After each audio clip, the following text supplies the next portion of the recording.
Hello दोस्तों, story line wise channel में आपका स्वागत है। आज की हमारी कहानी है शादी के बाद पता चलेगा, जो कि मीनू झा जी द्वारा लिखित कहानी है। आज मैं अपनी सहेली के घर गई थी।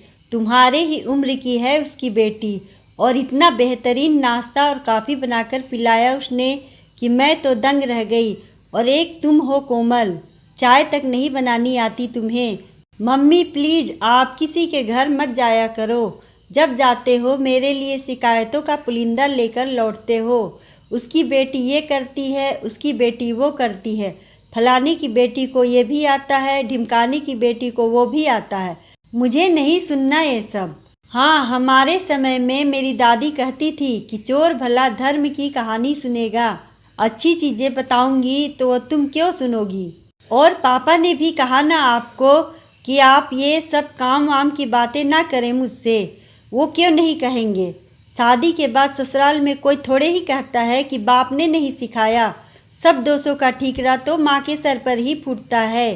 तो आप क्या चाहती हैं, आपको कुछ सुनना न पड़े, इसलिए आपके तानों से प्रेरणा लेकर मैं घर के कामों में लग जाऊं और अपने कॉपी किताब को अलमारी में बंद करके रख दूं। ऐसा मैंने कब कहा।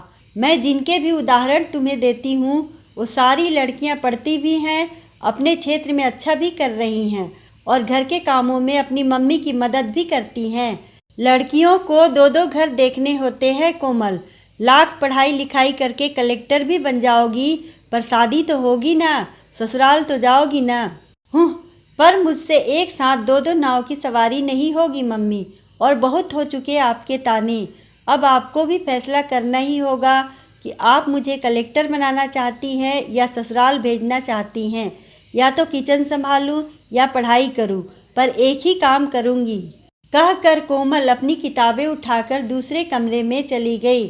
सिर्फ तृप्ति और कोमल ही नहीं, ये घर की कहानी है। जैसे ही बेटी ने अपने कमरे से कहा, मम्मी एक गिलास पानी देना या खाने का कुछ लेते आना, बस मम्मी शुरू हो जाती है। और फिर 1 घंटे बजने के बाद कहानी बिना किसी अंत या फैसले के बंद। और अगले दिन फिर वही कहानी। कोमल बैंक और प्रशासनिक अधिकारी की तैयारी कर रही थी, और ये सच था कि उसे घर का एक भी काम नहीं आता था और न ही उसके सीखने की इच्छा थी। पढ़ाई लिखाई, खेल कूद और दोस्तों से बातचीत के बीच उसके पास समय कहाँ था कि वो घर के काम सीखे, और कभी ज़रूरत भी नहीं पड़ी थी। मम्मी बीमार होती तो पापा ऑफिस से छुट्टी लेकर घर संभाल लेते। आवश्यकता आविष्कार की जननी होती है, ना आवश्यकता हुई ना ही रुझान हुआ तो कोमल घर के और किचन के कामों को कभी सीख ही नहीं पाई। और मम्मी तो ठहरी मम्मी, बोलना कैसे छोड़ देती। और इसी पर दोनों माँ बेटी में एक झड़प तो रोज होनी तय थी। खैर, कोमल की मेहनत रंग लाई और उसका चयन सरकारी अधिकारी के तौर पर हो गया। और 6 महीने के भीतर ही संयोग से एक ही बिरादरी के उसी सेवा में रत एक अच्छे लड़के के परिवार वालों का रिश्ता भी आ गया और बात पक्की भी हो गई। कोमल बेटा कुछ तो सीख ले अब भी। मम्मी नई नई नौकरी है, उसी पर ध्यान देना, और वो सीखना ज़्यादा ज़रूरी है। और आप फिक्र मत करो, मैं नौकर रख लूँगी, मुझे दिक्कत नहीं होगी। कोमल का रवैया वही था। पर बेटा अभी शादी के बाद ससुराल जाएगी, पहली रसोई होगी, कुछ तो बनाना होगा ना, लोग क्या कहेंगे बता। इसलिए तो मैं इन सब चक्रों में अभी नहीं पड़ना चाहती थी मम्मी, पर आपको और पापा को ही शादी की जल्दी मची थी। खैर, वहाँ की चिंता आप मत करो, मैं सब संभाल लूँगी। कोमल ने बात टाल दी। बहू नौकरी वाली, वो भी बेटे के बराबरी के पद पर हो तो ससुराल वाले खुद ब खुद इज्जत देने लगते हैं, उसमें भी जब शादी के चौथे पांचवें दिन ही दोनों अपने नौकरी वाले शहर लौटने वाले हों। कोमल ने मन ही मन सोचा। उसने मम्मी की बात तो टाल दी थी, पर अब ससुराल आने के बाद पहली रसोई का सोचकर सच में बहुत डर लग रहा था।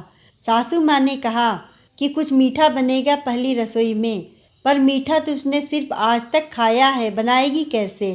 अब नई नई शादी है, रात भर यूट्यूब भी नहीं देखकर सीख सकती।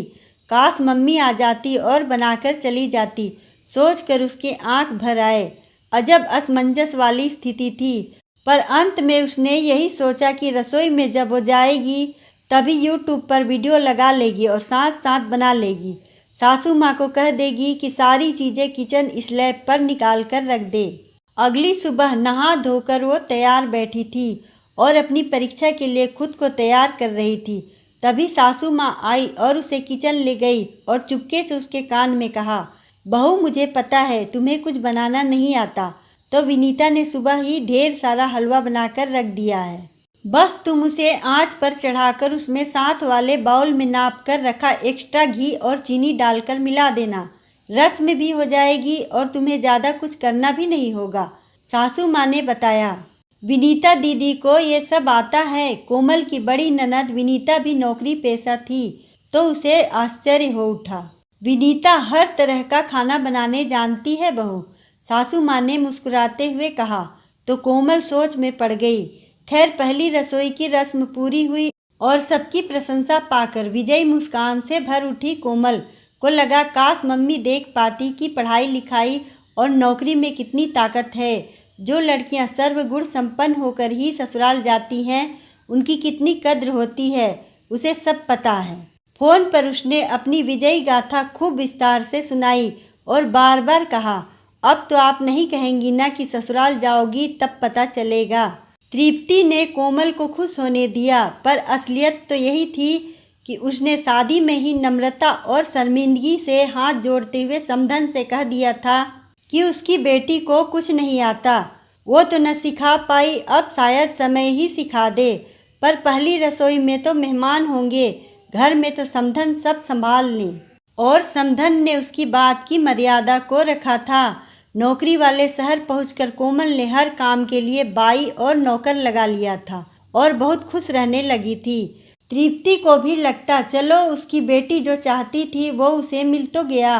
पर 1-2 महीने बाद कोमल से बात होती तो उसका स्वर बुझा बुझा लगता। क्या हुआ बेटा, नौकरी का प्रेशर है क्या जो इतना परेशान लग रही हो? नहीं मम्मी, टच वुड, अब तो कोई परेशानी नहीं। नौकरी को कभी जाती हूँ, कभी घर से ही काम हो जाता है। मज़े हैं नौकरी में तो फिर क्या बात है। दामाद जी? अरे नहीं मम्मी, वो भी बहुत अच्छे हैं और समझदार भी। तो बताएगी भी कि क्या बात है। मम्मी मैं खाने के लिए तरस गई हूँ, कुक तो आता है न तुम्हारा? उसकी हर सब्जी का स्वाद एक जैसा ही होता है। मम्मी पहले तो खूब ज़्यादा तेल मसाले देकर बना रहा था तो टेस्ट तो आता था, पर मेरा और विनय का पेट खराब रहने लग गया। अब जब से कम तेल मसाले में बनाने को कहा है, ऐसा अजीब सा बनाकर रख देता है कि अंदर ही नहीं जाता। तो दूसरा कुक रख लेना। मम्मी ये इस एरिया का सबसे अच्छा ट्रेंड और अनुभवी कुक है, जिसे हर तरह के खाने बनाने आता है। तुम ही कुछ करो न मम्मी, पेट भर लेती हूँ बस, लेकिन न मन भरता है न खाने के बाद संतोष होता है। अब यहाँ बैठकर मैं क्या करूँ बता। इसलिए तो कहती थी कुछ बेसिक से खाने भी कम से कम सीख ले, ताकि इतना पराश्रित ना होना पड़े। वो सब तुम छोड़ो और एक काम करो, 15-20 दिन के लिए आ जाओ और ट्रेनिंग दे दो। किसको? कुक को? हाँ उसे भी, और थोड़ा बहुत मुझे भी मम्मा, थोड़ा शर्माते हुए कोमल ने कहा। जिसको माँ और ससुराल के तानों ने नहीं सिखाया उसे वक्त और ज़रूरत ने सिखा दिया मम्मा। अब और बेइज्जती ना करो मेरी। बोलो कब की टिकट कटवा दूँ? कोमल ने हंसते हुए कहा। तो तृप्ति कैलेंडर की ओर देखकर डेट डिसाइड करने लगी। देर से ही सही, बेटी जगी तो सही। अगर आपको ये कहानी अच्छी लगे तो वीडियो को लाइक करें, चैनल को सब्सक्राइब करें और कमेंट में बताएं कि आपको कहानी कैसी लगी। धन्यवाद।